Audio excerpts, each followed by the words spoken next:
ಎಲ್ಲರಿಗೂ ನಮಸ್ಕಾರ.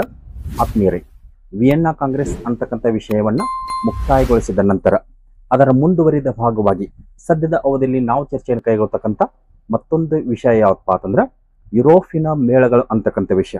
ಹೀಗಾಗಿ ಈ ಯುರೋಪಿನ ಮೇಳಗಳು ಅಂತಕ್ಕಂಥ ವಿಷಯದಲ್ಲಿ ನಾವೇನ್ ಮಾಡ್ತೀವಪ್ಪ ಅಂತಂದ್ರೆ ಪವಿತ್ರ ಮೈತ್ರಿಕೂಟ ಅಂತಕ್ಕಂಥ ವಿಷಯ ಆಗಿರ್ಬೋದು, ನಂತರ ಚತುರಾಷ್ಟ್ರ ಮೈತ್ರಿಕೂಟ ಅಂತಕ್ಕಂಥ ವಿಷಯ ಆಗಿರ್ಬೋದು, ಜೊತೆಗೆ ಯುರೋಪಿನ ಮೇಳಗಳ ಸಂದರ್ಭದಲ್ಲಿ ಕಂಡು ಬರ್ತಕ್ಕಂಥ ಪ್ರಮುಖ 5 ಸಮ್ಮೇಳನಗಳು, ಹೀಗೆ ಈ ಎಲ್ಲ ವಿಷಯಗಳ ಬಗ್ಗೆ ಏನ್ ಮಾಡೋಣಪ್ಪ ಅಂದ್ರೆ ಸದ್ಯದ ಅವಧಿಯಲ್ಲಿ ಚರ್ಚೆಯನ್ನು ಕೈಗೊಳ್ಳೋಣ. ಹಾಗಾದ್ರೆ ಆರಂಭದಲ್ಲಿ ಈ ಯುರೋಪಿನ ಮೇಳಗಳು ಯಾಕೆ ಆರಂಭವಾದವು ಅಂತಕ್ಕಂಥ ಅದರ ಒಂದು ಹಿನ್ನೆಲೆಯನ್ನು ನೋಡೋದಾದ್ರೆ, ವಿಯೆನ್ನಾ ಕಾಂಗ್ರೆಸ್ ಅಧಿವೇಶನದಲ್ಲಿ ಪ್ರಾದೇಶಿಕ ಪುನರ್ವಿಂಗಡಣಾ ವ್ಯವಸ್ಥೆಯನ್ನ ಮಾಡಿದ ನಂತರ ಬಿಗ್ ಫೋರ್ಸ್ ರಾಷ್ಟ್ರಗಳ ಮುಂದೆ ಇರತಕ್ಕಂತಹ ಮತ್ತೊಂದು ಸಮಸ್ಯೆ ಏನಾಗಿತ್ತಪ್ಪ ಅಂತಂದ್ರೆ ಇಡೀ ಯುರೋಪಿನ ರಾಷ್ಟ್ರಗಳಲ್ಲಿ ಶಾಂತಿ ಮತ್ತು ಸುವ್ಯವಸ್ಥೆಯನ್ನ ಕಾಪಾಡುವುದು. ಹೀಗಾಗಿ ಈ ಒಂದು ಉದ್ದೇಶಕ್ಕಾಗಿ ಬಿಗ್ ಫೋರ್ಸ್ ರಾಷ್ಟ್ರಗಳು ಅಥವಾ ಅಗ್ರ ರಾಷ್ಟ್ರಗಳು ಎನಿಸಿಕೊಂಡಂತಹ ರಷ್ಯಾ ಆಗಿರ್ಬೋದು, ಆಸ್ಟ್ರಿಯಾ ಆಗಿರ್ಬೋದು, ಪ್ರಷ್ಯಾ ಆಗಿರ್ಬೋದು ಮತ್ತು ಇಂಗ್ಲೆಂಡ್ ಆಗಿರ್ಬೋದು, ಹೀಗೆ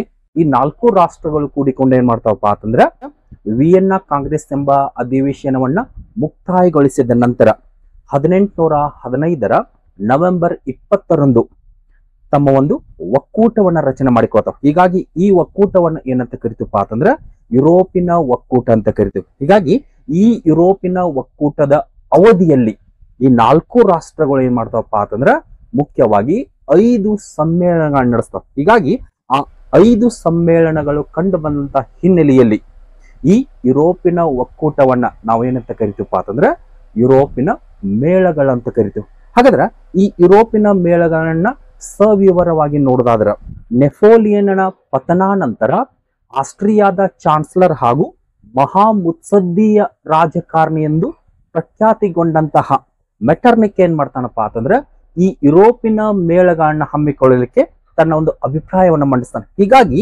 ಈ ಮೆಟರ್ನಿಕ್ ನ ನೇತೃತ್ವದಲ್ಲಿ ಇಂಗ್ಲೆಂಡ್, ರಷ್ಯಾ, ಪ್ರಷ್ಯಾ, ಆಸ್ಟ್ರಿಯಾ ಈ 4 ರಾಷ್ಟ್ರಗಳು ಏನ್ ಮಾಡ್ತಾವಪ್ಪ ಅಂತಂದ್ರೆ ವಾಟರ್ಲೂ ಕದನದಲ್ಲಿ ನೆಪೋಲಿಯನ್ ಬೊನಾಪಾರ್ಟೆ ಪತನವಾದ ನಂತರ ಫ್ರಾನ್ಸಿನಿಂದ ಪುನಃ ಮತ್ತೊಮ್ಮೆ ಯುರೋಪಿನ ರಾಷ್ಟ್ರಗಳ ಮೇಲೆ ಯಾವುದೇ ರೀತಿಯ ಅಹಿತಕರ ದಾಳಿಗಳು ಒದಗಿ ಬರಬಾರದು ಅಥವಾ ನಡೆಯಬಾರದು ಅಂತಕ್ಕಂಥ ಒಂದು ಹಿನ್ನೆಲೆಯಲ್ಲಿ ಈ 4 ರಾಷ್ಟ್ರಗಳು ಏನ್ ಮಾಡ್ತಾವಪ್ಪ ಅಂತಂದ್ರ ತಮ್ಮ ಒಂದು ಮುಖ್ಯ ಉದ್ದೇಶಗಳನ್ನ ಈಡೇರಿಸಿಕೊಳ್ಳುವ ಸಲುವಾಗಿ ಈ ಒಂದು ಯುರೋಪಿನ ಮೇಳಗಳನ್ನ ನಡೆಸ್ತಾವ ಅಂತ ಹೇಳ್ಬೋದು. ಹಾಗಾದ್ರೆ ಈ ಯುರೋಪಿನ ಮೇಳಗಳು ಅಥವಾ ಈ ಯುರೋಪಿನ ಒಕ್ಕೂಟ ರಚನೆಯಾಗಲಿಕ್ಕೆ ಅದರ ಹಿನ್ನೆಲೆಯಲ್ಲಿ ಕಂಡು ಬರ್ತಕ್ಕಂಥ ಪ್ರಮುಖ ಉದ್ದೇಶಗಳನ್ನ ನೋಡೋದಾದ್ರ ಮೊದಲ ಒಂದು ಉದ್ದೇಶ ಯಾವತ್ತಪ್ಪ ಅಂತಂದ್ರೆ ಇಡೀ ಯುರೋಪಿನಲ್ಲಿ ಶಾಂತಿ ಮತ್ತು ಸುವ್ಯವಸ್ಥೆ ನೆಲೆಸುವಂತೆ ಮಾಡುವುದು. ಇದು ಯುರೋಪಿನ ಮೇಳಗಳು ಅಥವಾ ಯುರೋಪಿನ ಒಕ್ಕೂಟ ರಚನೆ ಆಗಲಿಕ್ಕೆ ಕಂಡು ಬರ್ತಕ್ಕಂಥ ಮೊದಲ ಒಂದು ಉದ್ದೇಶ. ನೆಕ್ಸ್ಟ್ ಎರಡನೇ ಒಂದು ಉದ್ದೇಶ ಯಾವತ್ತಪ್ಪ ಅಂತಂದ್ರೆ ನೆಪೋಲಿಯನ್ನಂತ ವ್ಯಕ್ತಿ ಮತ್ತೆ ಹುಟ್ಟದಂತೆ ನೋಡಿಕೊಳ್ಳುವುದು. ಜೊತೆಗೆ ಒಂದು ವೇಳೆ ಅಂತಹ ನಿರಂಕುಶ ವ್ಯಕ್ತಿ ಹುಟ್ಟಿಕೊಂಡಿದ್ದೇ ಆದ್ರ ಅವನನ್ನ ಸದೆ ಬಡಿಯುವುದು. ಇದು ಎರಡನೇ ಒಂದು ಉದ್ದೇಶ. ನೆಕ್ಸ್ಟ್ ಮೂರನೇ ಒಂದು ಉದ್ದೇಶ ಯಾವತ್ತಪ್ಪ ಅಂತಂದ್ರೆ ಯುರೋಪಿನ ರಾಷ್ಟ್ರಗಳಲ್ಲಿ ಕಂಡು ಬರ್ತಕ್ಕಂಥ ಕ್ರಾಂತಿಕಾರಿ ಮತ್ತು ಉದಾರವಾದಿ ಚಳುವಳಿಗಳನ್ನ ಹತ್ತಿಕ್ಕುವುದು. ನೆಕ್ಸ್ಟ್ ನಾಲ್ಕನೇ ಒಂದು ಉದ್ದೇಶ ಯಾವತ್ತಪ್ಪ ಅಂತಂದ್ರೆ ರಾಜಪ್ರಭುತ್ವಗಳನ್ನು ರಕ್ಷಿಸುವುದು ಅಥವಾ ಬೆಂಬಲಿಸುವುದು. ಅಂದ್ರೆ ಯಾವ ರೀತಿಯಲ್ಲಿ 2 ರೀತಿ ಏನಪ್ಪಾ ಅಂತಂದ್ರೆ ರಾಜಪ್ರಭುತ್ವ ಅಂತ್ಯಗೊಂಡಂತ ರಾಷ್ಟ್ರಗಳಲ್ಲಿ ಪುನಃ ರಾಜಪ್ರಭುತ್ವ ನೆಲೆಗೊಳ್ಳುವಂತೆ ಮಾಡುವುದು, ಹಾಗೂ ಇನ್ನು ಕೆಲವೊಂದು ರಾಷ್ಟ್ರಗಳಲ್ಲಿ ಈ ಮುಂಚೆ ಇರತಕ್ಕಂತ ರಾಜತ್ವವನ್ನ ಉಳಿಸಿಕೊಂಡು ಹೋಗುವುದು ಅಥವಾ ಅದನ್ನ ರಕ್ಷಣೆ ಮಾಡುವುದು. ಇದು ನಾಲ್ಕನೇ ಒಂದು ಉದ್ದೇಶ. ನೆಕ್ಸ್ಟ್ ಐದನೇ ಒಂದು ಉದ್ದೇಶ ಯಾವತ್ತಪ್ಪ ಅಂತಂದ್ರೆ ಫ್ರಾನ್ಸಿನ 18ನೇ ಲೂಯಿಯೊಂದಿಗೆ ಮಾಡಿಕೊಂಡಂತಹ 2ನೇ ಪ್ಯಾರಿಸ್ ಒಪ್ಪಂದವನ್ನ ಕಾರ್ಯರೂಪಕ್ಕೆ ತರುವುದು. ನೆಕ್ಸ್ಟ್ ಮತ್ತೊಂದು ಮುಖ್ಯ ಉದ್ದೇಶ ಯಾವತ್ತಪ್ಪ ಅಂತಂದ್ರೆ 1814ರ ಸೆಪ್ಟೆಂಬರ್ನಿಂದ 1815ರ ಜೂನ್ ವರೆಗೆ ನಡೆದಂತಹ ಆ ವಿಯೆನ್ನಾ ಕಾಂಗ್ರೆಸ್ ಅಧಿವೇಶನದಲ್ಲಿ ಕೈಗೊಂಡಂತಹ ನಿರ್ಣಯಗಳನ್ನ ಅನುಷ್ಠಾನಕ್ಕೆ ತರುವುದು. ಮತ್ತೊಂದು ಮುಖ್ಯ ಉದ್ದೇಶ ಯಾವತ್ತಪ್ಪ ಅಂತಂದ್ರೆ ಆಳುವ ರಾಜರ ಹಕ್ಕುಗಳನ್ನ ರಕ್ಷಿಸುವುದು. ನೆಕ್ಸ್ಟ್ ಮತ್ತೊಂದು ಮುಖ್ಯ ಉದ್ದೇಶ ಯಾವತ್ತಪ್ಪ ಅಂತಂದ್ರೆ ಯುರೋಪಿನ ರಾಷ್ಟ್ರಗಳಲ್ಲಿ ಶಾಂತಿ ಮತ್ತು ಸುವ್ಯವಸ್ಥೆ ನೆಲೆಸುವಂತೆ ಮಾಡಲಿಕ್ಕೆ ಆಗಾಗ ಸಭೆಗಳನ್ನ ಏರ್ಪಡಿಸುವುದು ಅಥವಾ ನಡೆಸುವುದು. ಹೀಗೆ ಈ ಒಂದು ಮುಖ್ಯ ಉದ್ದೇಶಗಳನ್ನಿಟ್ಟುಕೊಂಡು ಈ ಅಗ್ರ ರಾಷ್ಟ್ರಗಳು ಅಥವಾ ಬಿಗ್ ಫೋರ್ಸ್ ರಾಷ್ಟ್ರಗಳು ಅಂತ ಕರೆಸಿಕೊಂಡಂತಹ ಈ ರಾಷ್ಟ್ರಗಳು ಏನ್ ಮಾಡ್ತಾವಪ್ಪ ಅಂತಂದ್ರೆ ಈ ಯುರೋಪಿನ ಮೇಳಗಳನ್ನ ಅಥವಾ ಈ ಯುರೋಪಿನ ಒಕ್ಕೂಟವನ್ನ ಹಮ್ಮಿಕೊಳ್ತಾವ ಅಂತ ಹೇಳ್ಬೋದು. ಹೀಗಾಗಿ ಈ ಒಂದು ಮುಖ್ಯ ಧ್ಯೇಯೋದ್ದೇಶಗಳ ಹಿನ್ನೆಲೆಯಲ್ಲಿ ಕಂಡು ಬರ್ತಕ್ಕಂಥ ಈ ಯುರೋಪಿನ ಮೇಳಗಳಲ್ಲಿ ಅತ್ಯಂತ ಅಗ್ರಗಣ್ಯ ಸ್ಥಾನವನ್ನು ಹೊಂದಿರತಕ್ಕಂಥ ವ್ಯಕ್ತಿ ಯಾರಪ್ಪ ಅಂದ್ರ ಆಸ್ಟ್ರಿಯಾದ ಚಾನ್ಸಲರ್ ಆದಂತಹ ಮೆಟರ್ನಿಕ್ ಅಂತ ಹೇಳ್ಬೋದು. ಹೀಗಾಗಿ ಈ ಮೆಟರ್ನಿಕ್ಕನೇ ಈ ಒಂದು ಯುರೋಪಿನ ಮೇಳಗಳಲ್ಲಿ ಕಂಡು ಬರ್ತಕ್ಕಂಥ ಅದರ ಕರ್ತೃ ಅಂತ ಹೇಳ್ಬೋದು. ಇವನಿಂದಾಗಿಯೇ ಹಲವಾರು ರೀತಿಯಾದಂತಹ ಒಂದು ಸಮ್ಮೇಳನಗಳು ಏರ್ಪಡ್ತವೆ ಅಂತ ಹೇಳ್ಬೋದು. ಹಾಗಾದ್ರೆ ಈ ಒಂದು ಯುರೋಪಿನ ಮೇಳಗಳಲ್ಲಿ ಕಂಡು ಬರ್ತಕ್ಕಂಥ ಸಮ್ಮೇಳನಗಳನ್ನ ನೇರವಾಗಿ ಚರ್ಚೆ ಮಾಡೋಕ್ಕಿಂತ ಮುಂಚೆ ಆರಂಭದಲ್ಲಿ ನಾವೇನ್ ಮಾಡೋಣಪ್ಪ ಅಂತಂದ್ರೆ ಈ ಯುರೋಪಿನ ಒಕ್ಕೂಟ ರಚನೆ ಆಗ್ತಕ್ಕಂತಹ ಹಿನ್ನೆಲೆಯಲ್ಲಿ ಕಂಡು ಬರ್ತಕ್ಕಂತಹ ಎರಡು ಮುಖ್ಯ ಮೈತ್ರಿಕೂಟಗಳ ಬಗ್ಗೆ ತಿಳಿದುಕೊಳ್ಳೋಣ. ಹೀಗಾಗಿ ಈ ಯುರೋಪಿನ ಒಕ್ಕೂಟ ರಚನೆ ಆಗುವ ಮುಂಚೆ ಇದು ಮುಖ್ಯವಾಗಿ ಎರಡು ಹಂತಗಳನ್ನ ಅಥವಾ ಎರಡು ಮುಖಗಳನ್ನ ಹೊಂದಿತ್ತಂತ ಹೇಳ್ಬೋದು. ಕಾರಣ ಏನಪ್ಪಾ ಅಂದ್ರೆ ಅಲ್ಲಿ ಮುಖ್ಯವಾಗಿ ಈ 4 ರಾಷ್ಟ್ರಗಳ ಮಧ್ಯೆ ಎರಡು ರೀತಿಯಾದಂತಹ ಒಂದು ಮೈತ್ರಿಕೂಟಗಳು ಏರ್ಪಡ್ತಾವ. ಹೀಗಾಗಿ ಆ ಎರಡು ಮೈತ್ರಿಕೂಟಗಳು ಯಾವಪ್ಪ ಅಂದ್ರೆ ಒಂದು ಪವಿತ್ರ ಮೈತ್ರಿಕೂಟ, ಇನ್ನೊಂದು ಚತುರ್ರಾಷ್ಟ್ರ ಮೈತ್ರಿಕೂಟ. ಹಾಗಾದ್ರೆ ಆರಂಭದಲ್ಲಿ ಇಲ್ಲಿ ಪವಿತ್ರ ಮೈತ್ರಿಕೂಟ ಅಂತ ಬಂದಾಗ ಇಲ್ಲಿ ಮುಖ್ಯವಾಗಿ 3 ರಾಷ್ಟ್ರಗಳು ಕಂಡು ಬರ್ತಾವ. ಯಾವಪ್ಪ ಅಂತಂದ್ರೆ ರಷ್ಯಾ ಆಗಿರ್ಬೋದು, ಆಸ್ಟ್ರಿಯಾ ಆಗಿರ್ಬೋದು, ಪ್ರಷ್ಯಾ ಆಗಿರ್ಬೋದು. ಇಲ್ಲಿ ಇಂಗ್ಲೆಂಡ್ ಸೇರ್ಪಡೆ ಆಗಿರುವುದಿಲ್ಲ. ಹೀಗಾಗಿ ರಷ್ಯಾ, ಪ್ರಷ್ಯಾ ಮತ್ತು ಆಸ್ಟ್ರಿಯಾಗಳು ಈ 3 ರಾಷ್ಟ್ರಗಳು ಕೂಡಿಕೊಂಡು ಏನ್ ಮಾಡ್ತಾವಪ್ಪ ಅಂದ್ರೆ ಈ ಪವಿತ್ರ ಮೈತ್ರಿಕೂಟವನ್ನ ರಚನೆ ಮಾಡ್ಕೋತಾವ. ಹಾಗಾದ್ರ ಈ ಪವಿತ್ರ ಮೈತ್ರಿಕೂಟ ಏರ್ಪಡಲಿಕ್ಕೆ ಕಾರಣೀಕರ್ತನಾಗಿ ಕಂಡು ಬರ್ತಕ್ಕಂಥ ವ್ಯಕ್ತಿ ಯಾರಪ್ಪ ಅಂದ್ರ ರಷ್ಯಾದ ದೊರೆಯಾದಂತಹ 1ನೇ ಜಾರ್ ಅಲೆಕ್ಸಾಂಡರ್. ಆ 1ನೇ ಜಾರ್ ಅಲೆಕ್ಸಾಂಡರ್ ಏನ್ ಮಾಡ್ತಾನಪ್ಪ ಅಂತಂದ್ರ ತನ್ನ ತಂದೆಯಾದಂತಹ ಪಾಲನ ಮರಣಾನಂತರ ಕ್ರೈಸ್ತ ಧರ್ಮದಲ್ಲಿ ಆಳವಾದಂತಹ ಒಂದು ಒಲವನ್ನ ಬೆಳೆಸ್ಕೋತಂತ ಹೇಳ್ಬೋದು. ಹೀಗಾಗಿ ತನ್ನ ತಂದೆಯ ಮರಣಾನಂತರ 1ನೇ ಜಾರ್ ಅಲೆಕ್ಸಾಂಡರ್ ಏನ್ ಮಾಡ್ತಾನಪ್ಪ ಅಂದ್ರೆ ಕ್ರೈಸ್ತ ಧರ್ಮದಲ್ಲಿ ಆಳವಾಗಿ ಒಲವನ್ನ ಬೆಳೆಸ್ಕೋದು ಅಷ್ಟೇ ಅಲ್ಲದೆ ಕ್ರೈಸ್ತ ಧರ್ಮಕ್ಕೆ ಸಂಬಂಧಿಸಿದ ಹಲವಾರು ಗ್ರಂಥಗಳನ್ನ ಅಧ್ಯಯನ ಮಾಡ್ತಾನೆ. ಅದರಲ್ಲಿ ಮುಖ್ಯವಾಗಿ ಬೈಬಲ್ಲಿನ ಬಗ್ಗೆ ಅಪಾರವಾದಂತಹ ಒಂದು ಆಸಕ್ತಿಯನ್ನು ತಿಳಿತಾನೆ ಅಂತ ಹೇಳ್ಬೋದು. ಹೀಗಾಗಿ ಈ ಸಂದರ್ಭದಲ್ಲಿ ಕ್ರೈಸ್ತ ಧರ್ಮ ನಿಷ್ಠನು ಹಾಗೂ ಸಂಪ್ರದಾಯಶೀಲನಾಗಿದ್ದರಿಂದಾಗಿ ಈತ ಏನ್ ಮಾಡ್ತಾನಪ್ಪ ಅಂತಂದ್ರೆ ಇನ್ನು ಮುಂದೆ ಯುರೋಪಿನ ವ್ಯವಹಾರಗಳೆಲ್ಲವೂ ಕ್ರೈಸ್ತ ಧರ್ಮದ ಗ್ರಂಥವಾದಂತಹ ಬೈಬಲ್ಲಿನ ಅನುಸಾರದಲ್ಲಿ ನಡಿಬೇಕಂತ ಹೇಳ್ತಾನೆ. ಹೀಗಾಗಿ ಈ ಕಾರಣದಿಂದಾಗಿ ಬೈಬಲ್ನಲ್ಲಿ ಉಲ್ಲೇಖಿಸಲ್ಪಟ್ಟಂತಹ ತತ್ವಗಳ ಅನುಸಾರವಾಗಿ ಯುರೋಪಿನ ವ್ಯವಹಾರಗಳನ್ನ ನಡೆಸುವ ಸಲುವಾಗಿ ಈ 1ನೇ ಜಾರ್ ಅಲೆಕ್ಸಾಂಡರ್ ಏನ್ ಮಾಡ್ತಾನಪ್ಪ ಅಂತಂದ್ರ ಆಸ್ಟ್ರಿಯಾ ಮತ್ತು ಪ್ರಷ್ಯಾದೊಂದಿಗೆ ಸೇರಿಕೊಂಡು ಈ ಒಂದು ಪವಿತ್ರ ಮೈತ್ರಿಕೂಟವನ್ನು ರಚನೆ ಮಾಡ್ಕೋತಾನೆ. ಹೀಗಾಗಿ ಈ ಪವಿತ್ರ ಮೈತ್ರಿಕೂಟದಲ್ಲಿ ಕಂಡು ಬರ್ತಕ್ಕಂಥ ಪ್ರಮುಖ 3 ರಾಷ್ಟ್ರಗಳು ಯಾವಪ್ಪ ಅಂದ್ರೆ ರಷ್ಯಾ, ಪ್ರಷ್ಯಾ, ಆಸ್ಟ್ರಿಯಾ. ಇನ್ನೊಂದು ರಾಷ್ಟ್ರ ಯಾವ್ದ್ರಿ ಇಂಗ್ಲೆಂಡ್. ಈ ಇಂಗ್ಲೆಂಡ್ ರಾಷ್ಟ್ರ ಈ ಒಂದು ಮೈತ್ರಿಕೂಟಕ್ಕೆ ಸೇರ್ಪಡೆ ಆಗುವುದಿಲ್ಲ. ಹಾಗಾದ್ರ 1ನೇ ಜಾರ್ ಅಲೆಕ್ಸಾಂಡರ್ನ ಒಂದು ನೇತೃತ್ವದಲ್ಲಿ ರಚನೆಗೊಂಡಂತಹ ಈ ಪವಿತ್ರ ಮೈತ್ರಿಕೂಟವನ್ನು ನೋಡೋದಾದ್ರೆ ಈ ಪವಿತ್ರ ಮೈತ್ರಿಕೂಟದಲ್ಲಿ ಕೆಲವೊಂದಿಷ್ಟು ತತ್ವಗಳನ್ನ ಅಳವಡಿಸ್ಕೋತಾರ. ಆ ತತ್ವಗಳು ಯಾವಪ್ಪ ಅಂದ್ರ ಮೊದಲ ಒಂದು ತತ್ವ ಅಥವಾ ಅಂಶ ಅಂತ ಬಂದಾಗ ಈ ಮೈತ್ರಿಕೂಟದ ಸದಸ್ಯ ರಾಷ್ಟ್ರಗಳು ತಮ್ಮ ದೇಶದ ಆಂತರಿಕ ಮತ್ತು ಬಾಹ್ಯ ವ್ಯವಹಾರಗಳನ್ನ ಬೈಬಲಿನ ತತ್ವಗಳ ಅನುಸಾರವಾಗಿ ನಡೆಸಿಕೊಳ್ಬೇಕಂತ ಒಂದು ತೀರ್ಮಾನವನ್ನು ಕೈಗೊಳ್ತಾರೆ. ಇದು ಪವಿತ್ರ ಮೈತ್ರಿಕೂಟದಲ್ಲಿ ಕಂಡು ಬರತಕ್ಕಂತ ಮೊದಲ ಒಂದು ಅಂಶ ಮತ್ತು ತತ್ವ ಅಂತ ಹೇಳ್ಬೋದು. ನೆಕ್ಸ್ಟ್ ಎರಡನೇದು ಯಾವಪ್ಪ ಅಂತಂದ್ರೆ ಯುರೋಪಿನ ಎಲ್ಲ ರಾಜರುಗಳು ಪರಸ್ಪರ ಸಹೋದರರಂತೆ ಭಾವಿಸುವ ಮುಖೇನ ಜೊತೆಗೆ ಪ್ರಜೆಗಳನ್ನ ತಮ್ಮ ಮಕ್ಕಳಂತೆ ಭಾವಿಸಿಕೊಳ್ಬೇಕಂತ ಹೇಳಿ ಮತ್ತು ತೀರ್ಮಾನವನ್ನು ಕೈಗೊಳ್ತಾರೆ. ನೆಕ್ಸ್ಟ್ ಮೂರನೇ ಒಂದು ಅಂಶ ಯಾವಪ್ಪ ಅಂತಂದ್ರೆ ಸತ್ಯ, ಅಹಿಂಸೆ ಮತ್ತು ಭ್ರಾತೃತ್ವದಂತಹ ತತ್ವಗಳನ್ನ ಈ ಒಂದು ಮೈತ್ರಿಕೂಟದ ಅಡಿಗಲ್ಲುಗಳನ್ನಾಗಿ ಮಾಡ್ಕೋತಾರೆ. ಹೀಗೆ ಈ ಮುಖ್ಯವಾದಂತಹ ಅಂಶಗಳನ್ನ ಅಥವಾ ತತ್ವಗಳನ್ನ ಅಳವಡಿಸಿಕೊಳ್ಳುವ ಮುಖೇನ ಈ ಪವಿತ್ರ ಮೈತ್ರಿಕೂಟದಲ್ಲಿ ಕಂಡು ಬರತಕ್ಕಂಥ ರಾಷ್ಟ್ರಗಳು ಏನ್ ಮಾಡ್ತಾವಪ್ಪ ಅಂತಂದ್ರೆ ತಮ್ಮ ಒಂದು ಬೆಂಬಲವನ್ನು ಸೂಚಿಸ್ತಾವ ಅಂತ ಹೇಳ್ಬೋದು. ಆದ್ರ ಕಾಲಾಂತರದಲ್ಲಿ ಮೆಟರ್ನಿಕ್ ಏನ್ ಮಾಡ್ತಾನಪ್ಪ ಅಂತಂದ್ರೆ ಯಾವಾಗ ಈ ಒಂದು ರಾಜಕೀಯಕ್ಕೆ ಒಂದನೇ ಜಾರ್ ಅಲೆಕ್ಸಾಂಡರ್ ನಿಂದ ಧರ್ಮದ ಲೇಪನವಾಗತ್ತೋ ಆ ಸಂದರ್ಭದಲ್ಲಿ ಆತ ಏನ್ ಮಾಡ್ತಾನಪ್ಪ ಅಂದ್ರೆ ತನ್ನ ಪ್ರತಿಗಾಮಿ ನೀತಿಯನ್ನ ಅನುಸರಿಸುವ ಮುಖೇನ ಉದಾರವಾದಿ ಮತ್ತು ರಾಷ್ಟ್ರೀಯ ಚಳುವಳಿಯನ್ನ ಹತ್ತಿಕ್ಕಲಿಕ್ಕೆ ಪ್ರಯತ್ನ ಪಡ್ತಾಂತ. ಯಾಕಪ್ಪ ಅಂದ್ರೆ ಈ ಪವಿತ್ರ ಮೈತ್ರಿಕೂಟದಲ್ಲಿ ಮಾಡಿಕೊಂಡಂತ ಈ ತೀರ್ಮಾನಗಳನ್ನ ಅಥವಾ ಈ ತತ್ವಗಳನ್ನ ಯಾವುದೇ ರಾಷ್ಟ್ರಗಳು ಪಾಲಿಸುವುದಿಲ್ಲ. ಹೀಗಾಗಿ ಈ ಹಿನ್ನೆಲೆಯಿಂದಾಗಿ 1815ರಲ್ಲಿ ಏರ್ಪಟ್ಟಂತಹ ಈ ಪವಿತ್ರ ಮೈತ್ರಿಕೂಟ ಏನಕತ್ತಪ್ಪ ಅಂದ್ರ 10 ವರ್ಷಗಳ ನಂತರ ಅಂದ್ರ 1825ರಲ್ಲಿ ಒಂದನೇ ಜಾರ್ ಅಲೆಕ್ಸಾಂಡರ್ನ ಮರಣದಿಂದಾಗಿ ಮುರಿದು ಬೀಳ್ತದೆ ಅಂತ ಹೇಳ್ಬೋದು. ಹೀಗೆ ಇದಿಷ್ಟು ಏನಪ್ಪಾ ಅಂತಂದ್ರೆ ಪವಿತ್ರ ಮೈತ್ರಿಕೂಟದ ಬಗ್ಗೆನ ಒಂದು ಸಂಕ್ಷಿಪ್ತ ಮಾಹಿತಿ. ನೆಕ್ಸ್ಟ್ ಎರಡನೇ ಒಂದು ಮೈತ್ರಿಕೂಟ ಯಾವಪ್ಪ ಅಂದ್ರ ಚತುರ್ರಾಷ್ಟ್ರ ಮೈತ್ರಿಕೂಟ. ಇಲ್ಲಿ ಚತುರ್ ಅಂದ್ರೆ ಏನ್ರಿ ನಾಲ್ಕು ರಾಷ್ಟ್ರಗಳು ಕೂಡಿಕೊಂಡು ಮಾಡಿಕೊಂಡಂತಹ ಒಂದು ಮೈತ್ರಿಯನ್ನ ನಾವೇನಂತ ಕರಿತೀವಪ್ಪ ಅಂದ್ರ ಚತುರ್ರಾಷ್ಟ್ರ ಮೈತ್ರಿಕೂಟ ಅಂತ ಕರಿತೀವಿ. ಹಾಗಾದ್ರೆ ಇಲ್ಲಿ ಕಂಡು ಬರ್ತಕ್ಕಂಥ ಆ 4 ರಾಷ್ಟ್ರಗಳಪ್ಪ ಅಂದ್ರ ಅವೇ ಬಿಗ್ ಫೋರ್ಸ್ ರಾಷ್ಟ್ರಗಳು. ಯಾವ್ರಿ? Russia, Prussia, Austria, England. ಹೀಗಾಗಿ ಈ 4 ರಾಷ್ಟ್ರಗಳು ಕೂಡಿಕೊಂಡು ಈ ಚತುರ್ರಾಷ್ಟ್ರ ಮೈತ್ರಿಯನ್ನ ರಚನೆ ಮಾಡಿಕೊಳ್ತಕ್ಕಂಥ ಉದ್ದೇಶ ಏನಪ್ಪಾ ಅಂತಂದ್ರೆ ಅದೇ ಈ ಮುಂಚೆ ನಾವೇನ್ ನೋಡಿದ್ರಲ್ಲ ಯುರೋಪಿನ ಮೇಳಗಳು ಅಥವಾ ಯುರೋಪಿನ ಒಕ್ಕೂಟ ರಚನೆ ಆಗುವ ಹಿನ್ನೆಲೆಯಲ್ಲಿ ಕಂಡು ಬರ್ತಕ್ಕಂಥ ಉದ್ದೇಶಗಳು.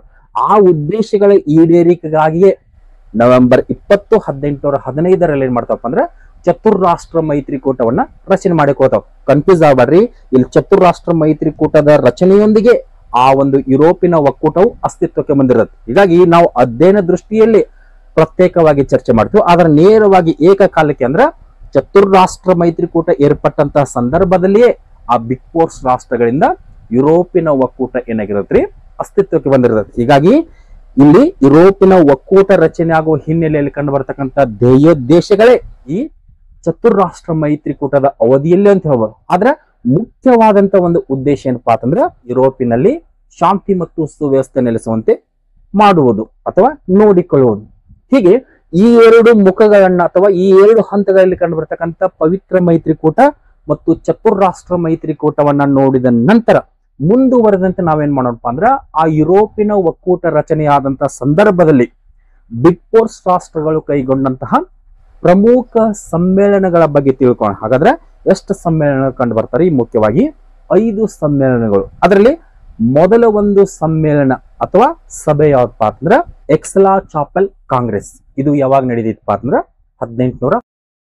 ಹಾಗಾದ್ರೆ ಇದರ ಬಗ್ಗೆ ನಮ್ಮ ಮಾಹಿತಿಯನ್ನು ನೋಡೋದಾದ್ರ ಚತುಷ್ಕೂಟ ಮೈತ್ರಿ ಏರ್ಪಟ್ಟ ನಂತರ ಈ 4 ರಾಷ್ಟ್ರಗಳು ಕೂಡಿಕೊಂಡು ಏನ್ ಮಾಡ್ತಾವಪ್ಪ ಅಂತಂದ್ರ ಪವಿತ್ರ ರೋಮನ್ ಸಾಮ್ರಾಜ್ಯದ ಹಳೆಯ ರಾಜಧಾನಿಯಾದಂತಹ ಎಕ್ಸಲಾ ಚಾಪೆಲ್ ಎಂಬಲ್ಲಿ ತಮ್ಮ ಒಂದು ಮೊದಲ ಅಧಿವೇಶನವನ್ನು ಕೈಗೊಳ್ತಾವ. ಆ ಮೊದಲ ಅಧಿವೇಶನವೇ ಯಾವಪ್ಪ ಅಂದ್ರೆ ಈ ಎಕ್ಸಲಾ ಚಾಪೆಲ್ ಕಾಂಗ್ರೆಸ್ ಎಂಬ ಅಧಿವೇಶನ.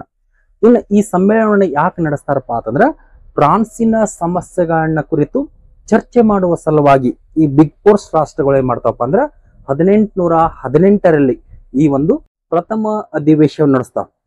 ಹಾಗಾದ್ರೆ ಯಾವ ರೀತಿ ಅಂತ ನೋಡೋದಾದ್ರ ಇಲ್ಲಿ ಏನಾಕತ್ತಪ್ಪ ಅಂತಂದ್ರ ಈ ಮುಂಚೆ ನಡೆದಂತಹ 2ನೇ ಪ್ಯಾರಿಸ್ ಒಪ್ಪಂದದ ಪ್ರಕಾರವಾಗಿ ಫ್ರಾನ್ಸ್ ದೇಶ ಏನ್ ಮಾಡಿರತ್ತಪ್ಪ ಅಂದ್ರ ಅದರ ಮೇಲೆ ಹೇರಿರ್ತಕ್ಕಂತಹ ಸುಮಾರು 70 ಮಿಲಿಯನ್ ಯುದ್ಧ ವೆಚ್ಚವನ್ನೆಲ್ಲ ಭರಿಸಿರ್ತದೆ. ಹೀಗಾಗಿ ಈ ಒಂದು ಹಿನ್ನೆಲೆಯಲ್ಲಿ ಈ ಬಿಗ್ ಫೋರ್ಸ್ ರಾಷ್ಟ್ರಗಳು ಏನ್ ಮಾಡ್ತಾವಪ್ಪ ಅಂದ್ರ ಫ್ರಾನ್ಸಿನಲ್ಲಿ 18ನೇ ಲೂಯಿಯನ್ನ ಅಧಿಕಾರಕ್ಕೆ ತರೋದು ಅಷ್ಟೇ ಅಲ್ಲದೆ ಫ್ರಾನ್ಸಿನ ಸುತ್ತಲೂ ಇಟ್ಟಂತಹ ತಮ್ಮ ಒಂದು ಸೈನ್ಯವನ್ನ ವಾಪಸ್ ಕರೆಸಿಕೊಳ್ಳಲಿಕ್ಕೆ ಒಪ್ಪಿಗೆಯನ್ನು ಸೂಚಿಸ್ತಾವ. ಯಾಕೆ ಒಪ್ಪಿಗೆಯನ್ನು ಸೂಚಿಸ್ತಾವಪ್ಪ ಅಂದ್ರ ಈ ಮುಂಚೆ ಫ್ರಾನ್ಸಿನಿಂದ ಯಾವುದೇ ರೀತಿಯ ಆಕ್ರಮಣಗಳು ಬರಬಾರದೆನ್ನುವ ಹಿನ್ನೆಲೆಯಲ್ಲಿ ಫ್ರಾನ್ಸಿನ ಸುತ್ತಲೂ ಏನ್ ಮಾಡ್ತಾರ್ರಿ ಗಡಿ ರಾಷ್ಟ್ರಗಳನ್ನ ನಿರ್ಮಾಣ ಮಾಡುವ ಮುಖೇನ ಅಲ್ಲಿ ಬಿಗ್ ಫೋರ್ಸ್ ರಾಷ್ಟ್ರಗಳು ತಮ್ಮ ಒಂದು ಸೈನ್ಯವನ್ನು ಇಟ್ಟಿರ್ತಾವ. ಹೀಗೆ ಆ ಒಂದು ಸೈನ್ಯವನ್ನ ಈ ಸಂದರ್ಭದಲ್ಲಿ ಏನ್ ಮಾಡ್ತಾವಪ್ಪ ಅಂದ್ರ ವಾಪಸ್ ಕರೆಸಿಕೋತಾವ. ಜೊತೆಗೆ ಮುಂದುವರೆದಂತೆ ಏನ್ ಮಾಡ್ತಾರಪ್ಪ ಅಂದ್ರ ಆ ಫ್ರಾನ್ಸ್ ದೇಶವನ್ನ ಪ್ರತ್ಯೇಕವಾಗಿ ಇಡುವುದರ ಬದಲಾಗಿ ಆ ಫ್ರಾನ್ಸ್ ದೇಶವನ್ನ ತಮ್ಮ ಒಂದು ಮೈತ್ರಿಯಲ್ಲಿ ಸೇರ್ಪಡೆ ಮಾಡಿಕೊಳ್ತಾವ. ಹೀಗಾಗಿ ಫ್ರಾನ್ಸ್ ಈ ಒಂದು ಕಾಂಗ್ರೆಸ್ ಅಧಿವೇಶನದಲ್ಲಿ ಸೇರ್ಪಡೆಯಾಗಿದ್ದರಿಂದಾಗಿ ಈ ಚತುಷ್ಕೂಟ ಇದ್ದಿದ್ದು ಏನಾಕತ್ತಪ್ಪ ಅಂದ್ರ ಪಂಚಕೂಟವಾಗಿ ಮಾರ್ಪಡುತ್ತೆ. ಪಂಚಕೂಟ ಅಂದ್ರೆ ಏನ್ರಿ 5 ರಾಷ್ಟ್ರಗಳ ಕೂಟ ಅಂತ ಹೇಳ್ಬೋದು. ಈ ಮುಂಚೆ ಕೇವಲ 4 ಮಾತ್ರ ಇದ್ರು. ಯಾವ್ರಿ? Russia, Prussia, Austria, England.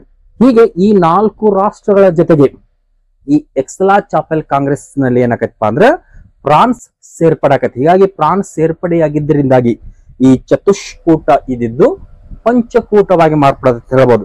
ಜೊತೆಗೆ ಇದೇ ಅಧಿವೇಶನದಲ್ಲಿ ಏನ್ ಮಾಡ್ತಾರಪ್ಪ ಅಂದ್ರ ಫ್ರಾನ್ಸ್ ಅನ್ನ ಹೊರತುಪಡಿಸಿ ಇನ್ನುಳಿದ ಹಲವಾರು ಸಮಸ್ಯೆಗಳ ಬಗ್ಗೆ ಚರ್ಚೆಯನ್ನು ಕೈಗೊಳ್ತಾರ. ಉದಾಹರಣೆಗೆ ಆಸ್ಟ್ರಿಯಾ ಮತ್ತು ರಷ್ಯಾಗಳ ಮಧ್ಯೆ ಕಂಡು ಬರ್ತಕ್ಕಂತ ಯಹೂದಿಗಳ ಸಮಸ್ಯೆ ಬಗ್ಗೆ ಆಗಿರ್ಬೋದು, ಜೊತೆಗೆ ಬೆಡನ್ ಸಮಸ್ಯೆ ಆಗಿರ್ಬೋದು, ಜೊತೆಗೆ ಮುಖ್ಯವಾಗಿ ಏನ್ ಮಾಡ್ತಾರಪ್ಪ ಅಂದ್ರ ಹಸ್ಸೆ ಎಂಬ ರಾಜನಿಗೆ ರಾಜ ಎಂಬ ಬಿರುದು ಧರಿಸದಂತೆ ಅದನ್ನ ತಡೆ ಹಿಡಿತಾರೆ ಅಂತ ಹೇಳ್ಬೋದು. ಹೀಗೆ ಈ ರೀತಿಯ ಒಂದು ಮುಖ್ಯ ತೀರ್ಮಾನಗಳನ್ನು ಏನ್ ಮಾಡ್ತಾರಪ್ಪ ಅಂದ್ರೆ ಈ ಒಂದು ಸಭೆಯಲ್ಲಿ ಕೈಗೊಳ್ತಾರೆ ಅಂತ ಹೇಳ್ಬೋದು. ಮುಂದುವರೆದಂತೆ ಮೊನಾಕೋ ಪ್ರದೇಶದ ರಾಜನಿಗೆ ಆಡಳಿತದಲ್ಲಿ ಸುಧಾರಣೆಯನ್ನ ತರುವಂತೆ ಏನ್ ಮಾಡ್ತಾರಪ್ಪ ಅಂದ್ರೆ ಈ ಒಂದು ಸಭೆಯಲ್ಲಿ ಆದೇಶ ಮಾಡ್ತಾರೆ ಅಂತ ಹೇಳ್ಬೋದು. ಹೀಗೆ ಈ ಪ್ರಮುಖವಾದಂತಹ ತೀರ್ಮಾನಗಳನ್ನ ಕೈಗೊಳ್ಳುವ ಸಲುವಾಗಿ ನಡೆದಂತಹ ಇದೇ ಎಕ್ಸಲಾ ಚಾಪೆಲ್ ಕಾಂಗ್ರೆಸ್ ಏನಕಪ್ಪ ಅಂದ್ರೆ ಕಾಲಾಂತರದಲ್ಲಿ ಅಂದ್ರೆ ಒಂದೇ ವರ್ಷದಲ್ಲಿ 1818ರಲ್ಲಿ ರಚನೆಗೊಂಡಿರ್ತೈತಿ. ಅದರ ಮರು ವರ್ಷವೇ 1819ರಲ್ಲಿ ಏನಕಪ್ಪ ಅಂದ್ರೆ ಈ ಒಂದು ಅಧಿವೇಶನದ ತೀರ್ಮಾನಗಳು ಮತ್ತು ಈ ಅಧಿವೇಶನ ಮುರಿದು ಬೀಳ್ತೈತೆ. ಯಾವ ರೀತಿಪ್ಪ ಅಂತಂದ್ರೆ ಈ ಒಂದು ಕಾಂಗ್ರೆಸ್ ಅಧಿವೇಶನದಲ್ಲಿ ಕಂಡು ಬರ್ತಕ್ಕಂತ ಈ 5 ರಾಷ್ಟ್ರಗಳ ಮಧ್ಯೆ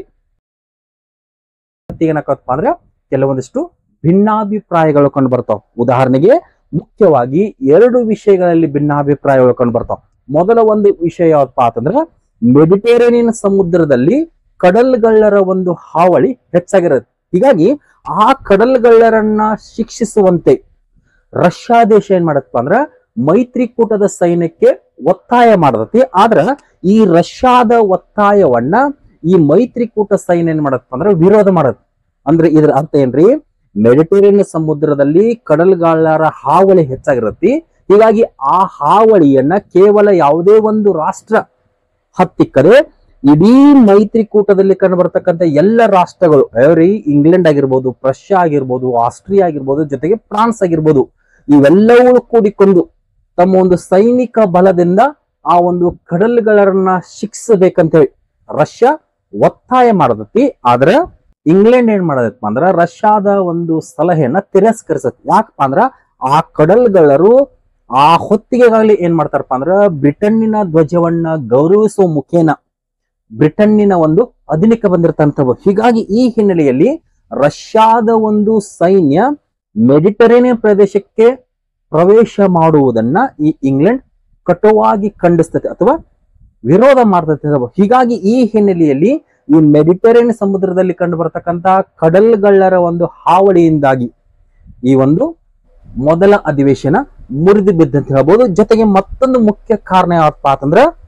ದಕ್ಷಿಣ ಅಮೆರಿಕಾದಲ್ಲಿ ಕಂಡು ಬರ್ತಕ್ಕಂತ ಸ್ಪೇನಿನ ವಸಾಹತುಗಳಲ್ಲಿ ದಂಗೆಗಳು ಆರಂಭವಾಗಿರ್ತವೆ. ಹೀಗಾಗಿ ಈ ದಂಗೆಗಳು ಆರಂಭವಾದಂತ ಸಂದರ್ಭದಲ್ಲಿ ಈ ಸಮಯ ಉಪಯೋಗಿಸಿಕೊಂಡಂತಹ ಮೆಟರ್ನಿಕ್ ತನ್ನ ಪ್ರತಿಗಾಮಿತನವನ್ನ ಅನುಸರಿಸುವ ಮುಖೇನ ಆ ಸ್ಪೇನಿನ ದಂಗೆಗಳನ್ನ ಹತ್ತಿಕ್ಕಲಿಕ್ಕೆ ಆ ಸ್ಪೇನ್ಗೆ ಏನ್ ಮಾಡ್ತಾನಪ್ಪ ಅಂದ್ರೆ ತನ್ನ ಒಂದು ಸಹಾಯ ಮಾಡ್ಲಿಕ್ಕೆ ಮುಂದೆ ಬರ್ತಾನ.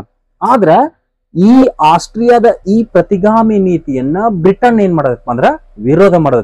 ಯಾಕೆ ವಿರೋಧ ಮಾಡದಪ್ಪ ಅಂತಂದ್ರ ಅನ್ಯ ರಾಷ್ಟ್ರಗಳ ವಿಷಯದಲ್ಲಿ ಹಸ್ತಕ್ಷೇಪ ಮಾಡುವುದು ತಪ್ಪು ಎಂದು ತಿಳ್ಕೊಂಡಿರುತ್ತೆ. ಹೀಗಾಗಿ ಈ ಕಾರಣಕ್ಕಾಗಿ ಆಸ್ಟ್ರಿಯಾದ ಆ ನೀತಿಯನ್ನ ಈ ಬ್ರಿಟನ್ ಏನ್ ಮಾಡದಪ್ಪ ಅಂದ್ರ ವಿರೋಧ ಮಾಡುತ್ತಿ. ಜೊತೆಗೆ ಬ್ರಿಟನ್ನಿಗೆ ಮುಖ್ಯವಾಗಿ ತನ್ನ ವಾಣಿಜ್ಯ ಹಿತಾಸಕ್ತಿಯನ್ನ ಕಾಪಾಡುವುದಾಗಿರೋದು. ಹೀಗಾಗಿ ಈ ಹಿನ್ನೆಲೆಯಲ್ಲಿ ಮೆಡಿಟರೇನಿಯನ್ ಸಮುದ್ರಕ್ಕೆ ಸಂಬಂಧಿಸಿದಂತಾಗಿರ್ಬೋದು ಮತ್ತು ಸ್ಪೇನಿನ ವಸಾಹತುಗಳ ದಂಗೆಗೆ ಸಂಬಂಧಿಸಿದಂತಾಗಿರ್ಬೋದು, ಹೀಗೆ ಈ 2 ಕಾರಣಗಳ ಹಿನ್ನೆಲೆಯಲ್ಲಿ ಕಂಡು ಬರತಕ್ಕಂತಹ ಭಿನ್ನಾಭಿಪ್ರಾಯದಿಂದಾಗಿ ಈ 1818ರಲ್ಲಿ ನಡೆದಂತಹ ಈ ಎಕ್ಸಲಾ ಚಾಪೆಲ್ ಎಂಬ ಮೊದಲ ಅಧಿವೇಶನ ಯಾಕಪ್ಪ ಅಂದ್ರ ಮುರಿದು ಬೀಳ್ತೈತೆ ಅಂತ ಹೇಳ್ಬೋದು. ನೆಕ್ಸ್ಟ್ ಎರಡನೇ ಒಂದು ಸಮ್ಮೇಳನ ಯಾವತ್ತಪ್ಪ ಅಂತಂದ್ರ ಟ್ರೊಪಾವೋಸ್ ಕಾಂಗ್ರೆಸ್ ಅಥವಾ ಟ್ರೊಪಾವೋ ಸಮ್ಮೇಳನ. ಇದು ಯಾವಾಗ ನಡೆದಿತ್ತಪ್ಪ ಅಂತಂದ್ರ 1820ರಲ್ಲಿ ನಡೀತು. 1818ರಲ್ಲಿ ಎಕ್ಸಲಾ ಚಾಪೆಲ್ ಕಾಂಗ್ರೆಸ್ ಎಂಬ ಸಮ್ಮೇಳನ. ಎರಡನೇ ಒಂದು ಸಮ್ಮೇಳನ 1820ರಲ್ಲಿ ಎಲ್ರಿ ಟ್ರೊಪಾವೋ ಎಂಬಲ್ಲಿ. ಹಾಗಾದ್ರೆ ಈ ಟ್ರೊಪಾವೋ ಕಾಂಗ್ರೆಸ್ ಎಂಬ ಎರಡನೇ ಅಧಿವೇಶನ ನಡೆಯಲಿಕ್ಕೆ ಮುಖ್ಯವಾಗಿ 2 ಕಾರಣಗಳಿರ್ತಾವ. ಆ 2 ಕಾರಣಗಳಲ್ಲಿ ಮೊದಲ ಒಂದು ಕಾರಣ ಏನಪ್ಪಾ ಅಂತಂದ್ರೆ 1820ರ ಹೊತ್ತಿಗೆ ಸ್ಪೇನ್ ಆಗಿರ್ಬೋದು, ನೇಪಾಲ್ಸ್ ಆಗಿರ್ಬೋದು, ಪೋರ್ಚುಗಲ್ ಆಗಿರ್ಬೋದು, ಹೀಗೆ ಈ ರಾಷ್ಟ್ರಗಳಲ್ಲಿ ಕಂಡು ಬರ್ತಕ್ಕಂತ ಜನರು ತಮ್ಮ ರಾಜರ ವಿರುದ್ಧ ದಂಗೆ ಎದ್ದಿರ್ತಾರೆ. ಎಲ್ರಿ 1820ರಲ್ಲಿ ಸ್ಪೇನ್, ನೇಪಲ್ಸ್ ಮತ್ತು ಪೋರ್ಚುಗಲ್. ಹೀಗಾಗಿ ಈ ಒಂದು ರಾಷ್ಟ್ರಗಳಲ್ಲಿ ದಂಗೆ ಆರಂಭಗಿರುತ್ತೆ. ಯಾಕೆ ದಂಗೆ ಆರಂಭಗಿರುತ್ತಪ್ಪ ಅಂದ್ರೆ ಅಲ್ಲಿ ಕಂಡು ಬರತಕ್ಕಂತ ರಾಜರು ತಮ್ಮ ಒಂದು ಪ್ರತಿಗಾಮಿ ನೀತಿಯನ್ನ ಅನುಸರಿಸುವ ಮುಖೇನ ಜನರ ಒಂದು ರಕ್ಷಣೆ ಆಗಿರ್ಬೋದು, ಅವರ ಬೇಡಿಕೆಗಳಾಗಿರ್ಬೋದು, ಇವನ್ ಸಂಪೂರ್ಣವಾಗಿ ತಿರಸ್ಕರಿಸಿಬಿಟ್ಟಿರ್ತಾರೆ. ಹೀಗಾಗಿ ಈ ಹಿನ್ನೆಲೆಯಲ್ಲಿ ಸ್ಪೇನ್ ಆಗಿರ್ಬೋದು, ನೇಪಲ್ಸ್ ಆಗಿರ್ಬೋದು, ಪೋರ್ಚುಗಲ್ ಆಗಿರ್ಬೋದು, ಇಲ್ಲಿ ಕಂಡು ಬರ್ತಕ್ಕಂತ ಜನರು ಏನ್ ಮಾಡಿರ್ತಾರಪ್ಪ ಅಂದ್ರ ಉದಾರವಾದಿ ಸಂವಿಧಾನಗಳನ್ನ ಬೇಡಿಕೆಯಾಗಿಟ್ಟುಕೊಂಡು ತಮ್ಮ ರಾಜರ ವಿರುದ್ಧ ದಂಗೆ ಎದ್ದಿರ್ತಾರೆ. ಹೀಗಾಗಿ ಈ ಸಮಯವನ್ನ ಉಪಯೋಗಿಸಿಕೊಂಡಂತಹ ರಷ್ಯಾ ಏನ್ ಮಾಡತ್ತಪ್ಪ ಅಂದ್ರ ಸ್ಪೇನಿನ ವಿಷಯದಲ್ಲಿ ಹಸ್ತಕ್ಷೇಪ ಮಾಡ್ಲಿಕ್ಕೆ ಬರುತ್ತೆ, ಅದನ್ನ ಆಸ್ಟ್ರಿಯಾ ವಿರೋಧ ಮಾಡೋದು. ಹೀಗಾಗಿ ಈ ಹಿನ್ನೆಲೆಯಲ್ಲಿ 1820ರಲ್ಲಿ ಏರ್ಪಟ್ಟಂತಹ ಈ ದಂಗೆಗಳ ಹಿನ್ನೆಲೆಯಲ್ಲಿ ಈ ಟ್ರೊಪಾವೋ ಕಾಂಗ್ರೆಸ್ ಎಂಬ 2ನೇ ಅಧಿವೇಶನ ಆರಂಭವಾಯ್ತು ಅಂತ ಹೇಳ್ಬೋದು. ನೆಕ್ಸ್ಟ್ ಮತ್ತೊಂದು ಕಾರಣ ಯಾವಪ್ಪ ಅಂತಂದ್ರೆ ಆಸ್ಟ್ರಿಯಾದ ನೇರ ಆಳ್ವಿಕೆಗೊಳಪಟ್ಟಂತಹ ಇಟಲಿಯ ಪ್ರದೇಶಗಳು ಯಾವ್ರಿ ಲೊಂಬಾರ್ಡಿ, ವೆನಿಷಿಯಾ, ನೇಪಲ್ಸ್ ಮತ್ತು ಪಿಡ್ಮಾಂಟ್. ಈ ಒಂದು ಸ್ಥಳಗಳಲ್ಲಿ ಆಸ್ಟ್ರಿಯಾದ ದಬ್ಬಾಳಿಕೆಯನ್ನ ವಿರೋಧಿಸಿ ಅಲ್ಲಿಯೂ ಕೂಡ ಏನಾಗಿರ್ತಾವ್ರಿ ದಂಗೆಗಳ ಆರಂಭಗಿರ್ತಾವ. ಹೀಗೆ ಒಟ್ಟಾರೆಯಾಗಿ 1820ರ ಹೊತ್ತಿಗೆ ಹಲವಾರು ರಾಷ್ಟ್ರಗಳಲ್ಲಿ ಆಯಾ ದೇಶದ ರಾಜರ ವಿರುದ್ಧ ಏನಾಗಿರ್ತಾವ್ರಿ ಸಂವಿಧಾನದ ಬೇಡಿಕೆಗಳ ಹಿನ್ನೆಲೆಯಲ್ಲಿ ಆಗಿರ್ಬೋದು ಮತ್ತು ಆ ರಾಜರ ದಬ್ಬಾಳಿಕೆಯ ಹಿನ್ನೆಲೆಯಲ್ಲಿ ದಂಗೆಗಳು ಆರಂಭಗಿರ್ತಾವ. ಹೀಗಾಗಿ ಇದನ್ನ ಅರಿತಂತಹ ಈ ಬಿಗ್ ಫೋರ್ಸ್ ರಾಷ್ಟ್ರಗಳು ಏನ್ ಮಾಡ್ತಾವಪ್ಪ ಅಂತಂದ್ರ ಈ ದಂಗೆಗಳನ್ನ ಹತ್ತಿಕ್ಕಲು ಹಾಗೂ ಆ ದಂಗೆಗಳ ಬಗ್ಗೆ ಚರ್ಚಿಸುವ ಸಲುವಾಗಿ ಜರ್ಮನಿಯ ಟ್ರೊಪಾವೋ ಎಂಬಲ್ಲಿ ಏನ್ ಮಾಡ್ತಾರಪ್ಪ ಅಂದ್ರ 1820ರಲ್ಲಿ ಈ ಒಂದು 2ನೇ ಅಧಿವೇಶನ ಕೈಗೊಳ್ತಾರೆ. ಹೀಗಾಗಿ ಯುರೋಪಿನ ಮೇಳಗಳಲ್ಲಿ ಕಂಡು ಬರತಕ್ಕಂತ 2ನೇ ಒಂದು ಅಧಿವೇಶನ ಯಾವಪ್ಪ ಅಂದ್ರೆ ಟ್ರೊಪಾವೋ ಕಾಂಗ್ರೆಸ್ ಅಥವಾ ಟ್ರೊಪಾವೋ ಸಮ್ಮೇಳನ ಯಾವಾಗ ನಡೆಯುತ್ರಿ 1820ರಲ್ಲಿ. ಮುಖ್ಯವಾಗಿ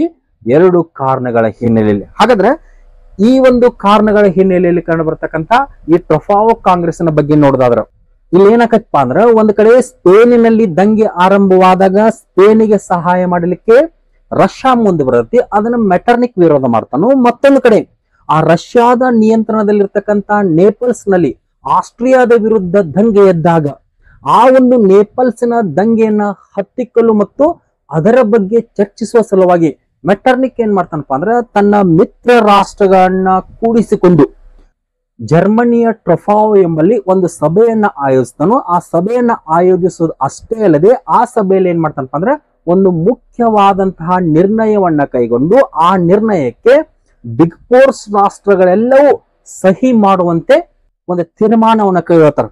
ಹೀಗಾಗಿ ಈ ತೀರ್ಮಾನದ ಹಿನ್ನೆಲೆಯಲ್ಲಿ ಕಂಡು ಬರ್ತಕ್ಕಂತ ಒಂದು ಸಭೆನೇ ಯಾವಪ್ಪ ಅಂದ್ರೆ ಟ್ರೊಪಾವೋ ಕಾಂಗ್ರೆಸ್. ಹಾಗಾದ್ರೆ ಟ್ರೊಪಾವೋ ಕಾಂಗ್ರೆಸ್ ಎಂಬುದು ಏನಾಗತ್ತಪ್ಪ ಅಂದ್ರೆ ಸ್ಪೇನ್ ಆಗಿರ್ಬೋದು, ನೇಪಲ್ಸ್ ಆಗಿರ್ಬೋದು, ಪೋರ್ಚುಗಲ್ ಆಗಿರ್ಬೋದು, ಆಸ್ಟ್ರಿಯಾದ ಅಧೀನಕ್ಕೆ ಒಳಪಟ್ಟಂತಹ ವೆನಿಷಿಯಾ ಆಗಿರ್ಬೋದು, ಲೊಂಬಾರ್ಡಿ ಆಗಿರ್ಬೋದು, ನೇಪಲ್ಸ್ ಆಗಿರ್ಬೋದು, ಪಿಡ್ಮಾಂಟ್ ಆಗಿರ್ಬೋದು, ಹೀಗೆ ಇಲ್ಲಿ ಕಂಡು ಬರ್ತಕ್ಕಂತ ಎಲ್ಲ ಒಂದು ದಂಗೆಗಳ ಬಗ್ಗೆ ಚರ್ಚಿಸುವ ಸಲುವಾಗಿ ಜರ್ಮನಿಯ ಟ್ರೊಪಾವೋ ಎಂಬಲ್ಲಿ ಒಂದು ಸಭೆಯನ್ನು ಆಯೋಜಿಸ್ತಾರೋ. ಆ ಸಭೆಯಲ್ಲಿ ಈ ಮಿತ್ರ ರಾಷ್ಟ್ರಗಳು ಕೂಡಿಕೊಂಡು ಏನ್ ಮಾಡ್ತಾವಪ್ಪ ಅಂದ್ರೆ ಒಂದು ನಿರ್ಣಯವನ್ನ ಕೈಗೊಳ್ತಾವ. ಏನಂತ ಕೈಗೊಳ್ತಾವಪ್ಪ ಅಂತಂದ್ರೆ ಯುರೋಪಿನ ಯಾವುದೇ ರಾಜ್ಯಗಳಲ್ಲಿ ದಂಗೆಗಳು ಉಂಟಾಗಿದ್ದೆ ಆದ್ರ ಆ ದಂಗೆಗಳನ್ನ ಅಡಗಿಸಲಿಕ್ಕೆ ಯುರೋಪಿನ ಮಿತ್ರ ರಾಷ್ಟ್ರಗಳು ಒಟ್ಟಿಗೆ ಬರಬೇಕಂತೇಳಿ ಒಂದು ತೀರ್ಮಾನವನ್ನು ಕೈಗೊಳ್ತಾರ. ಅಂದ್ರೆ ಇದನ್ನ ಮತ್ತೊಂದು ರೀತಿಯಲ್ಲಿ ಏನ್ ಹೇಳಿದ್ರಿ, ಯುರೋಪಿನ ಯಾವುದೇ ರಾಷ್ಟ್ರಗಳಲ್ಲಿ ದಂಗೆ ಆರಂಭವಾಗಿದ್ದೇ ಆದ್ರ ಆ ಆರಂಭವಾದಂತಹ ದಂಗೆಯನ್ನ ಮಿತ್ರ ರಾಷ್ಟ್ರಗಳೆಲ್ಲವೂ ಕೂಡಿಕೊಂಡು ಏನ್ ಮಾಡ್ಬೇಕ್ರಿ ಅವನ್ ದಮನ ಮಾಡ್ಬೇಕು. ಫಾರ್ ಎಕ್ಸಾಂಪಲ್ ಇಲ್ಲಿ ನೇಪಲ್ಸ್ ನಲ್ಲಿ ದಂಗೆ ಉಂಟಾಗಿದ್ದೇ ಆದ್ರ ಆ ನೇಪಲ್ಸ್ ನ ದಂಗೆಯನ್ನ ಕೇವಲ ಆಸ್ಟ್ರಿಯಾ ಮಾತ್ರ ಹತ್ತಿಕ್ಕಬಾರದು. ಆಸ್ಟ್ರಿಯಾದ ಜೊತೆಗೆ ಯಾವ ಬೆಂಬಲಕ್ಕೆ ಬರ್ಬೇಕ್ರಿ, ರಷ್ಯಾ ಬರಬೇಕು, ಇಂಗ್ಲೆಂಡ್ ಬರಬೇಕು. ಹೀಗೆ ಒಟ್ಟಾರೆಯಾಗಿ ಮಿತ್ರ ರಾಷ್ಟ್ರಗಳೆಲ್ಲವೂ ಕೂಡಿಕೊಂಡು ಏನ್ ಮಾಡ್ಬೇಕ್ರಿ ಯುರೋಪಿನ ಯಾವುದೇ ಒಂದು ರಾಷ್ಟ್ರದಲ್ಲಿ ದಂಗೆ ಉಂಟಾಗಿದ್ದೇ ಆದ್ರ ಆ ದಂಗೆಯನ್ನ ಹತ್ತಿಕ್ಕಲಿಕ್ಕೆ ಮುಂದೆ ಬರ್ಬೇಕಂತ ಒಂದು ತೀರ್ಮಾನವನ್ನು ಕೈಗೊಂಡು ಆ ತೀರ್ಮಾನಕ್ಕೆ ಒಂದು ಸಹಿಯನ್ನ ಹಾಕ್ತಾರು. ಹೀಗೆ ಈ ಒಂದು ನಿರ್ಣಯದ ಹಿನ್ನೆಲೆಯಲ್ಲಿ ಕಂಡು ಬರತಕ್ಕಂತಹ ಈ ಘಟನೆಗೆ ಏನಂತ ಕರೀತಾರಪ್ಪ ಅಂತಂದ್ರೆ ಟ್ರೊಪಾವೋ ಪ್ರೋಟೋಕಾಲ್ ಅಂತ ಕರೀತಾರೆ. ಹೀಗಾಗಿ ಟ್ರೊಪಾವೋ ಪ್ರೋಟೋಕಾಲ್ ಎಂದರೆ ಯುರೋಪಿನ ಯಾವುದೇ ರಾಷ್ಟ್ರಗಳಲ್ಲಿ ದಂಗೆ ಉಂಟಾದಾಗ ಆ ದಂಗೆಯನ್ನ ಅಡಗಿಸಲಿಕ್ಕೆ ಎಲ್ಲ ಮಿತ್ರ ರಾಷ್ಟ್ರಗಳು ತಮ್ಮ ಒಂದು ಸೈನಿಕ ಬಲವನ್ನ ಪ್ರಯೋಗಿಸಬೇಕು ಎಂಬ ನಿರ್ಣಯಕ್ಕೆ ಸಹಿ ಹಾಕಿದ ಘಟನೆಯನ್ನ ಏನಂತ ಕರಿತೀರಿ, ಟ್ರೊಪಾವೋ ಪ್ರೋಟೋಕಾಲ್ ಅಂತ ಕರಿತು.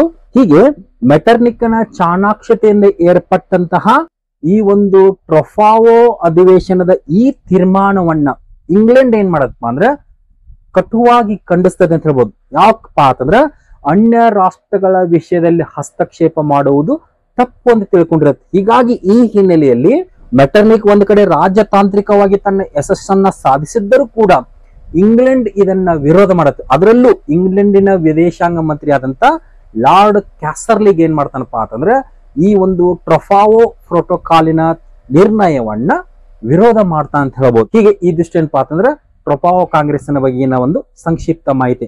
ನೆಕ್ಸ್ಟ್ ಮೂರನೇ ಒಂದು ಅಧಿವೇಶನ ಯಾವತ್ತಪ್ಪ ಅಂತಂದ್ರೆ 1821ರಲ್ಲಿ ನಡೆದಂತ ಲೈಬಾಕ್ ಅಧಿವೇಶನ.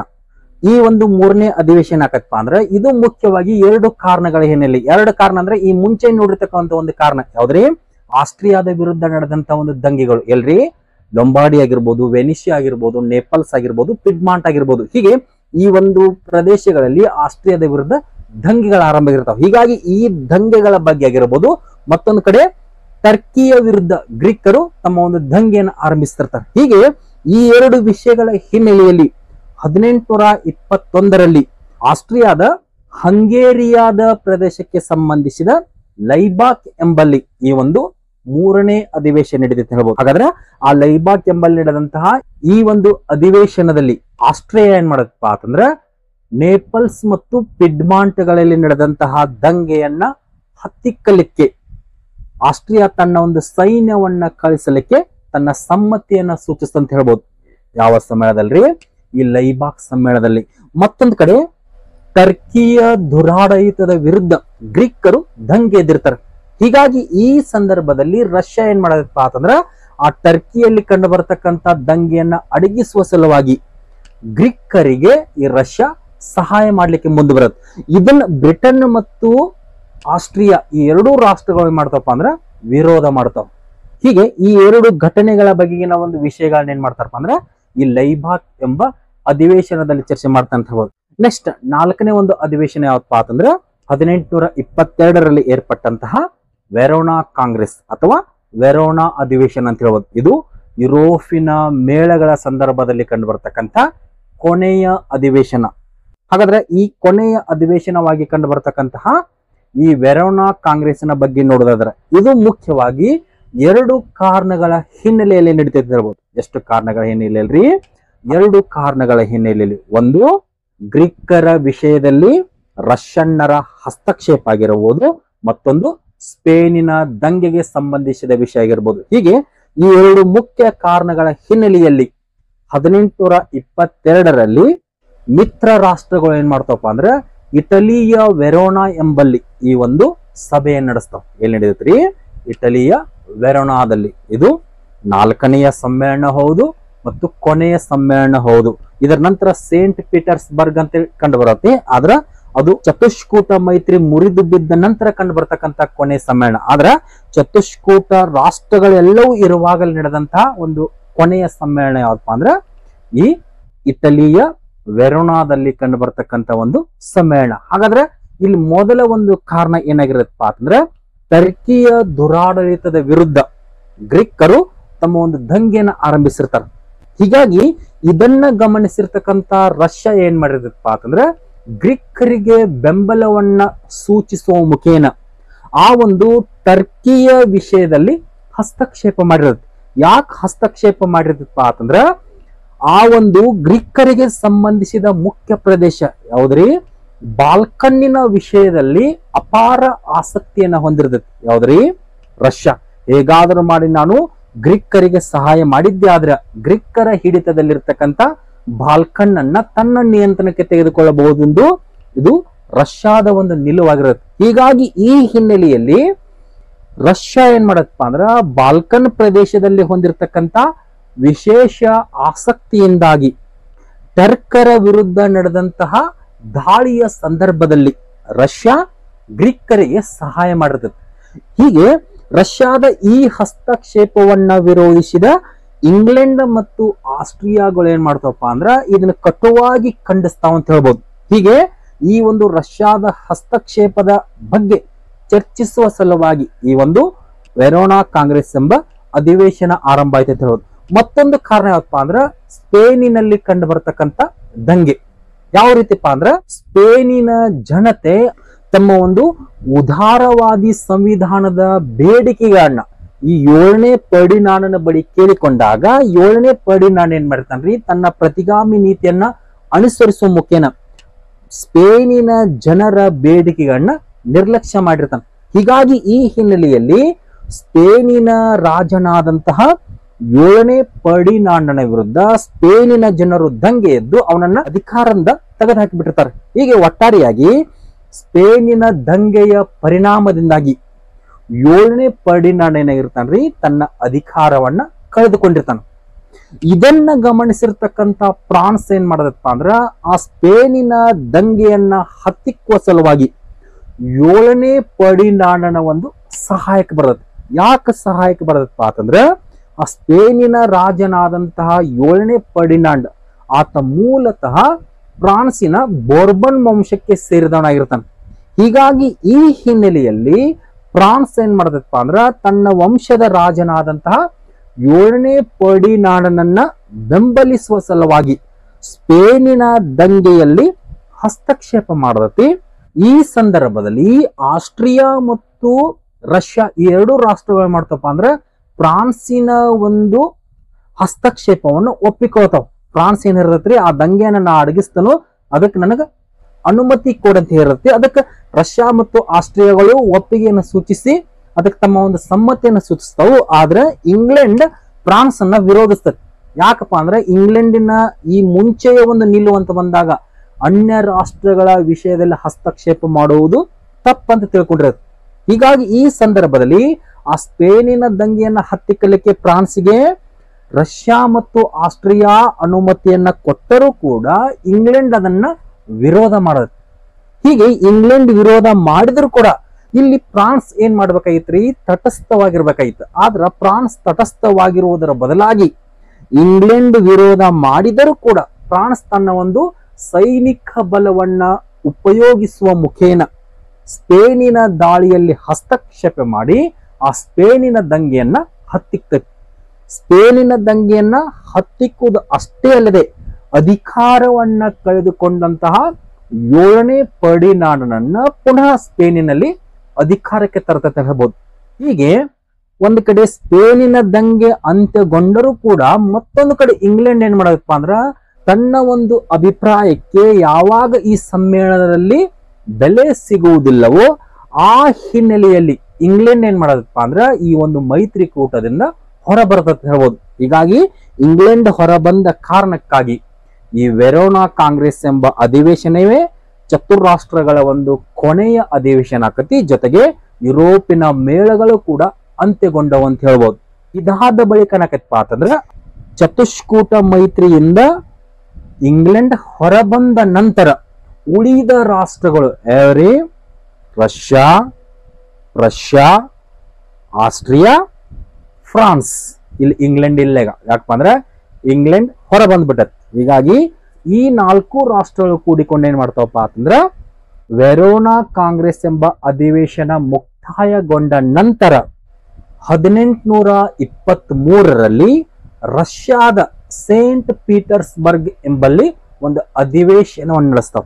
ಆ ಅಧಿವೇಶನವನ್ನ ನಾವು ಸೇಂಟ್ ಪೀಟರ್ಸ್ಬರ್ಗ್ ಕಾಂಗ್ರೆಸ್ ಅಥವಾ ಸೇಂಟ್ ಪೀಟರ್ಸ್ಬರ್ಗ್ ಸಮ್ಮೇಳನ ಅಥವಾ ಅಧಿವೇಶನ ಅಂತ ಕರಿತೇವೆ. ಈ ಅಧಿವೇಶನ ಯಾವಾಗ ನಡೆಯುತ್ರಿ, 1823ರಲ್ಲಿ. ಎಷ್ಟು ರಾಷ್ಟ್ರಗಳು ಪಾಲ್ಗೊಂಡಿರ್ತಾವ? 4 ರಾಷ್ಟ್ರಗಳು, ಎವರಿ ರಷ್ಯಾ ಆಸ್ಟ್ರಿಯಾ ಫ್ರಾನ್ಸ್, ಯಾವುದನ್ನ ಹೊರತುಪಡಿಸಿ ಇಂಗ್ಲೆಂಡ್ ಅನ್ನ ಹೊರತುಪಡಿಸಿ. ಹೀಗೆ ಈ ಉಳಿದ 4 ರಾಷ್ಟ್ರಗಳು ಕೂಡಿಕೊಂಡು ರಷ್ಯಾದ ಸೇಂಟ್ ಪೀಟರ್ಸ್ಬರ್ಗ್ ಎಂಬಲ್ಲಿ 1823ರಲ್ಲಿ ಒಂದು ಅಧಿವೇಶನವನ್ನು ಕೈಗೊಳ್ತಾರೆ.